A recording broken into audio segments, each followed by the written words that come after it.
You won't believe what just happened at a combat sports event that has the entire MMA community in absolute chaos right now. A legend gets attacked after his fight by someone no one saw coming, a boxing icon held at gunpoint by police in his own city, and one former UFC champion is getting destroyed online for even thinking about making a comeback. But here's what's got me furious: the disrespect being shown to these fighters is reaching an all-time low, and I'm about to expose everything. If this doesn't make your blood boil, I don't know what will. Drop a comment right now and tell me if you think combat sports has gone too far. Let's jump straight into the story that has everyone talking, and trust me, this is wild. The legendary Wanderlei Silva, the axe murderer himself, was involved in a post-fight attack that nobody saw coming. After competing in a bare-knuckle bout, Silva was attacked by someone ringside, and the shocking truth has just been revealed: it was his opponent's son. That's right, you heard me correctly. The attacker has been identified as the son of Silva's opponent, and this situation has exploded across social media. Fighters from all corners of the combat sports world are reacting to this absolute madness.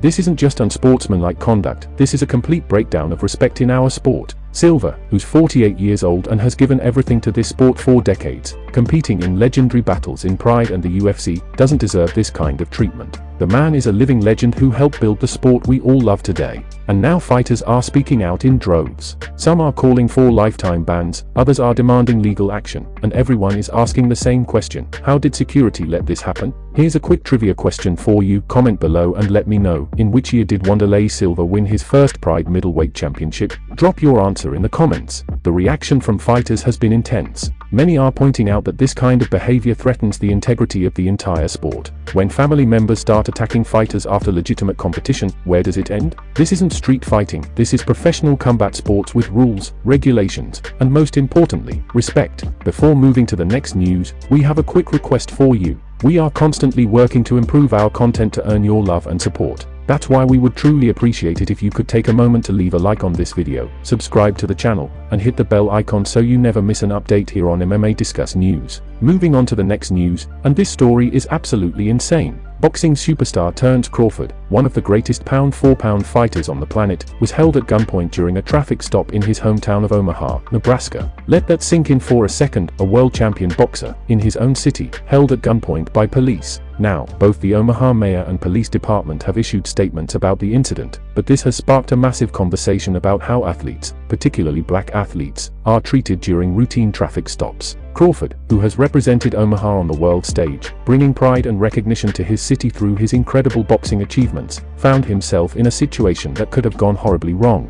The details are still emerging, but what we know is that Crawford was stopped, weapons were drawn, and the situation escalated in a way that has left many people asking serious questions. Was this standard procedure? Was this necessary? Crawford is a professional athlete with no violent criminal history. He channels his aggression into the ring where it belongs. The mayor's statement attempted to provide context, while the police department defended their officers' actions. But the combat sports community isn't buying it. Fellow fighters, including UFC and boxing stars, have flooded social media with support for Crawford, sharing their own experiences and expressing frustration with how situations like this are handled. Here's another trivia question for you. Crawford is a multi-division world champion, but can you name how many different weight classes he's won world titles in? Drop your answer below. This incident raises bigger questions about athlete safety and treatment outside the cage and ring. These are professional fighters who deserve respect and fair treatment, especially in their own communities. Moving on to the next news, and oh boy, this one has the MMA world divided. There's been talk, just talk at this point, about a potential Ronda Rousey comeback after nearly 10 years away from MMA. And let me tell you, UFC veteran Matt Brown did not hold back his thoughts on this. Brown came out swinging with a brutal assessment, saying she'll get destroyed if she even contemplates returning to the octagon.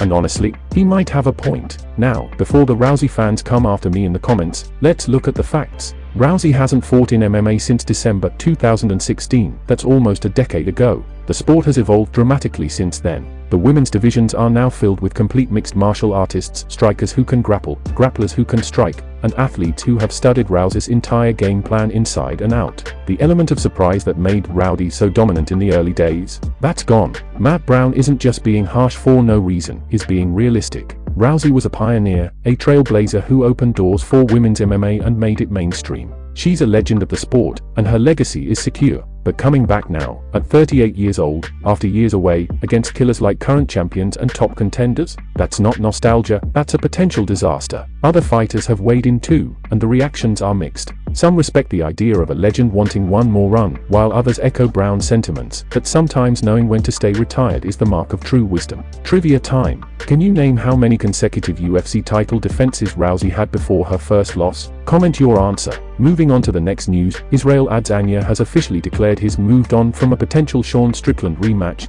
and this is huge for the middleweight division. The last stylebender, former UFC middleweight champion, has apparently closed the chapter on running it back with Strickland. Remember, Strickland pulled off one of the biggest upsets in UFC history when he defeated Adesanya to win the title, outworking him 4-5 rounds in a performance nobody saw coming. But now Adesanya is saying he's not interested in revisiting that fight. Instead, he's got his eyes set on bigger goals, potentially moving up in weight or targeting other matchups that excite him more. This is classic Adesanya, always looking forward, never dwelling on the past. This statement has divided fans. Some respect his decision to move forward and not get hung up on revenge, while others think he owes it to himself and the fans to avenge that loss. Strickland, being Strickland, has probably already had something hilariously controversial to say about this on social media. What's interesting is what this means for the middleweight division. With Adesanya seemingly uninterested in the Strickland fight, we could see him pursue fresh matchups or even explore other divisions. The possibilities are endless. Quick trivia: how many times has Israel Adesanya won the UFC middleweight championship? Drop it in the comments. Moving on to the next news, and this is a spicy take from rising light heavyweight contender Carlos Ulberg. The New Zealand knockout artist has revealed who he would rather fight between two absolute beasts, Ankalaev and Alex Pereira.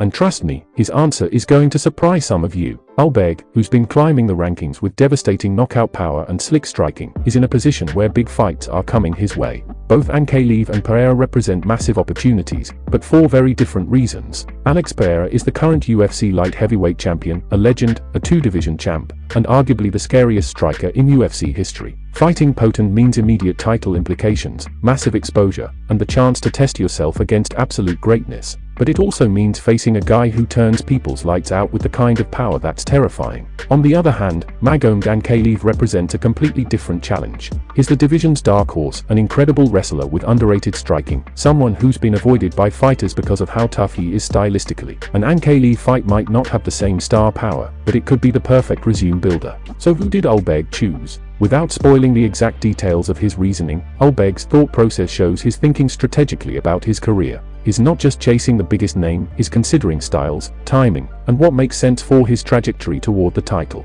This is the mark of a smart fighter. Too many guys just chase money fights without considering if they are ready. Ulberg is showing maturity beyond his UFC experience. Trivia question: Carlos Ulberg trains out of City Kickboxing alongside other UFC stars. Can you name at least 2 other notable fighters from that gym? Comment below. Moving on to the next news, UFC 320 is coming, and the MMA media has been buzzing with one huge question: what is Alex Pereira's future after a potential rematch with Ankalaev? This roundtable discussion has produced some fascinating theories. Pereira is already a two-division champion who's cleared out multiple contenders in record time. If he defeats Ankalaev in a rematch at UFC 320, where does he possibly go from there? Some analysts are suggesting a move to heavyweight. Can you imagine? Pereira has the frame, the power, and the confidence to potentially compete with the big boys. A super fight with John Jones or Tom Aspinall would break the internet and probably shatter pay-per-view records. Others think Pereira should consider moving back down to middleweight for legacy fights, maybe running back classics or facing new contenders who've emerged since he left the division.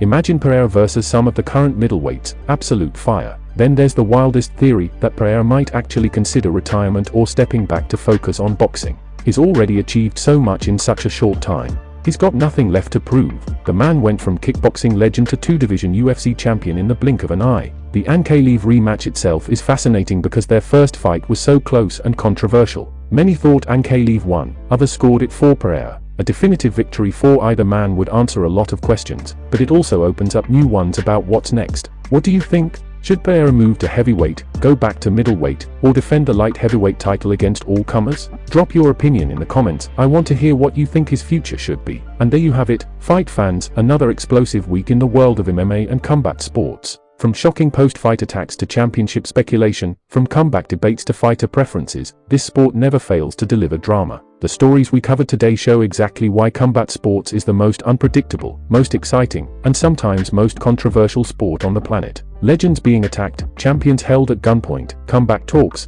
and fighters making bold choices about their futures. This is why we're all addicted to this sport. Now here's what I need from you. If these stories got you fired up like they did me, smash that like button, subscribe to MMA Discuss News if you haven't already, and hit that notification bell because we're bringing you the latest news, the hottest takes, and the most important stories in combat sports every single day. Drop a comment and let me know which story shocked you the most. Was it the Wanderlei Silva attack? Crawford being held at gunpoint? Matt Brown's brutal assessment of a potential Rousey comeback? Or maybe Adesanya moving on from Strickland? I want to hear your thoughts. Share this video with your training partners, your MMA group chats, and anyone who loves this sport as much as we do. The algorithm loves engagement, and your comments, likes, and shares help us grow this community and bring you even better content. This is MMA Discuss News, and remember, the Octagon never sleeps, and neither do we. We'll see you in the next video with more breaking news, analysis, and the stories that have everyone talking. Until then, stay training, stay watching, and most importantly, stay respectful to these warriors who put it all on the line for our entertainment.